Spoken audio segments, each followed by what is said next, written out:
छतरपुर में एक लुटेरी दुल्हन और उसके साथ गैंग बनाकर लूट करने वाला एक सनसनीखेज मामला सामने आया है। दरअसल महाराजपुर थाना क्षेत्र के सैला गांव का रहने वाला मनोज अहरवार हिमाचल प्रदेश में नौकरी करता था और उसे जब छतरपुर के एक युवक ने ये कहकर वापस बुलाया कि मैं तुम्हारी शादी करा देता हूं, तो वो झटपट तैयार हो गया और यहाँ आ गया। इसी बीच उसे एक दलाल मिलता है और वो दलाल एक लड़की से उसे मिलवाता है और ये कहता है कि तुम इसे पैसा दे दो, इसे कुछ सामान खरीदना है, कपड़े खरीदने हैं और उसके बाद हम तुम्हारी शादी भी इस लड़की से करा देंगे। मनोज तैयार हो जाता है और पहली किस्त में 30,000 और फिर 70,000 रुपए इन लोगों को दे देता है और उसके कुछ दिन बाद मनोज को वापस फिर से बुलाया जाता है और कहा जाता है कि जटाशंकर धाम में तुम्हारी शादी होगी।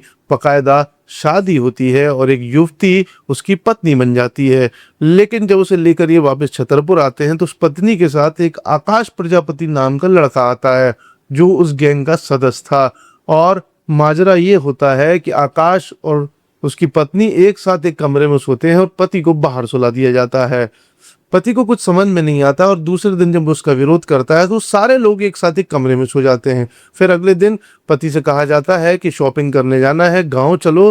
तो वे लोग गांव जाते हैं तो बाजार से अचानक उसकी पत्नी गायब हो जाती है।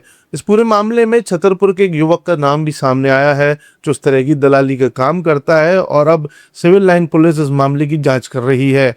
मामला ये है कि ये सभी लोग और कितने लोगों को ऐसे ही चूना लगा चुके हैं और न जाने कितने नवयुवकों की जिंदगी खराब कर चुके हैं। छतरपुर में ये लुटेरी दुल्हन घूम रही है, बुंदेलखंड में ये लुटेरी दुल्हन घूम रही है और ये पहला मामला नहीं है।